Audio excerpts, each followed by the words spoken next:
Hi everyone, this is Herbs Matter, and I am Herbs Matter Madame.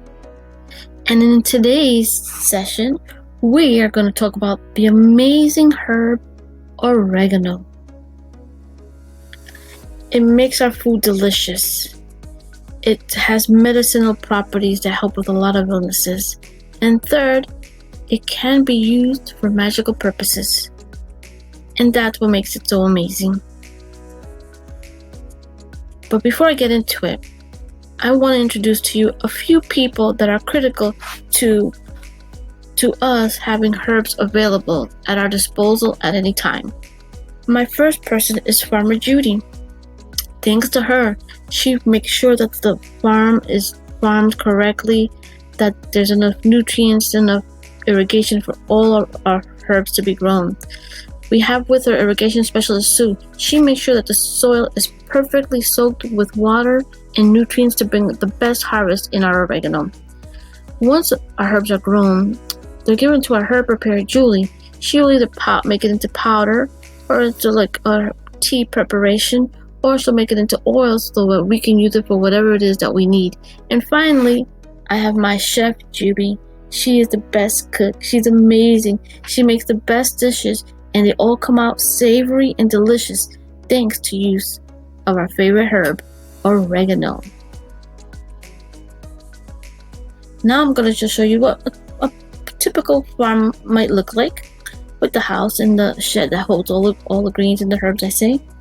And usually on farms, we have a few people that work there too besides our farmer Judy.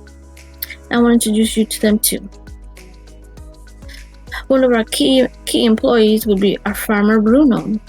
He helps Judy in tilling the land, prepping the land, airing it out, making sure that it's just perfect for taking the seeds to getting the herbs to grow. With them also, I have my other favorite person, which is our flower potter Maria. You'll always see her with a flower pot in her hand because she just loves flowers. And what she does is, her portion of her job is that she gives TLC to all the herbs, to the dirt, to the land, to everything, because everything grows better when you give it and feel loved. Then I have Suki, my soil specialist. She makes sure that the land and the dirt have the best nutrients, the best pH acid stability to be able to grow the best herb that we can possibly make. Now, in the beginning, oregano was designed, oh, I shouldn't say designed, I should say, it has a few names in Latin. It's known as Oreganus, Oreganum vulgaris, Oreganum onites, and Oreganum heracliticum. It comes in the family Lamiaceae, and its kingdom it comes from Plantae. Now, I'm giving you these information just for the scientists in all of us, just so we can have an idea, and you guys can look it up and search it a bit more to be excited about it as we are. Because it's from a very small seed that we're able to create such a beautiful herb that does so much for us, and we don't even know about it. And we're going to continue on with a little bit about history and stuff. Oregano is part of the mint family, is known as a flowering plant. There are many varieties of oregano, but we really deal with just the Greek and Italian oregano, mainly here in the States. Now, it's also a great substitution for marjoram thyme if you like to use the marjoram thyme in your dishes. But they actually have a lot of similarities, so sometimes we get them mixed up for both. But it does the job at making our dishes delicious. Now, there's a lot more to the folklore of oregano. I just want you to know the Greeks used to say that it was our the goddess Aphrodite who created it, and she named it the beautiful flower, because she loved it so much. It's known for fermentation, for treating skin irritations and infections. Shakespeare used it as a cure-all for everything. I want you to know the best place that I usually go shopping when I can't get it from the farm is the supermarkets. Here I can find it powdered in leaves, and in oil. And that's really all that I need when I'm using it for cooking and stuff. And I love going to the supermarket because usually I will see people like my grandma, my aunts, and even the chefs going there to buy the best and the freshest fruits and vegetables to prepare the best dishes for their family and friends and businesses. So of course you can see there's my grandma. She's adorable, you know. And then we're gonna meet my chef, because I told her to come by to visit, because I knew I was gonna be shopping, and I wanted to show her what I like to use when I'm cooking. And there's my other chef too. So then some law. If oregano was grew on a grave that someone had passed away and was buried, it meant that person was happy in heaven.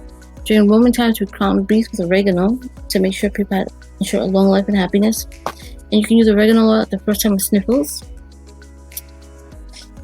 And I like to say, a meal without oregano is just not a meal. Because we're going to say, the food doesn't taste right. Something's missing. And we'll have unhappy family members, like the children, saying, "Mom, how can this hamburger be any good? It doesn't taste right." Your husband would be frowning. Your daughter would be eating with a weird expression on her face, you know? Now don't forget, oregano was also used for prosperity and abundance, guys. So I'm sure people would put it as an incense to burn, to bring blessing to the house when people were cranky and unhappy. And there was really no reason for it.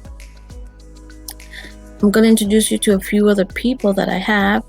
I have Rosita, my cook. She prepares the meals for our businesses and also for just taste testing for the herbs, for people to want to purchase them even more. So she's really good at that. She's a great cook.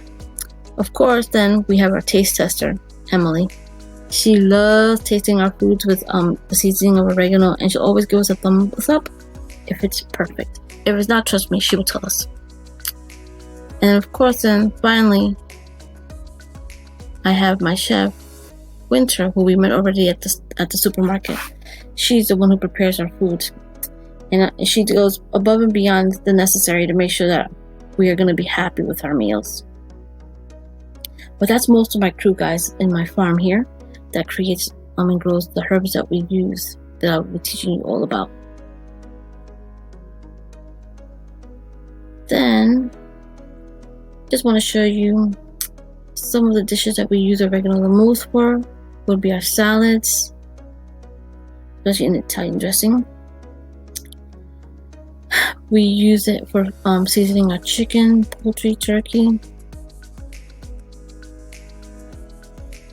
And we also use it for our beef, our sandwiches, and our eggs, even especially for omelets in the morning.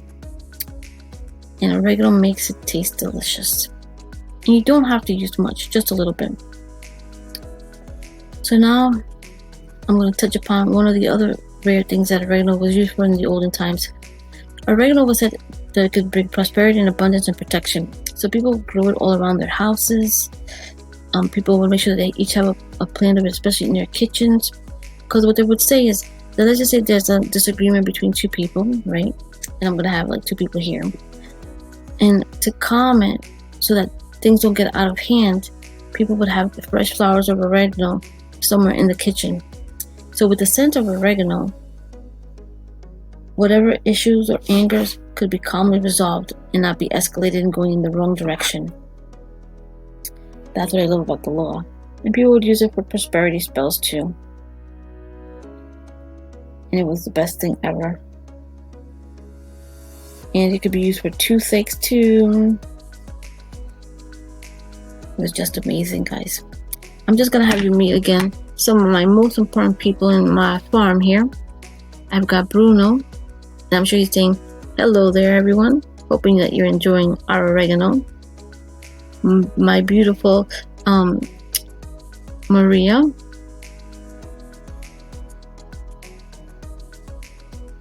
And I just have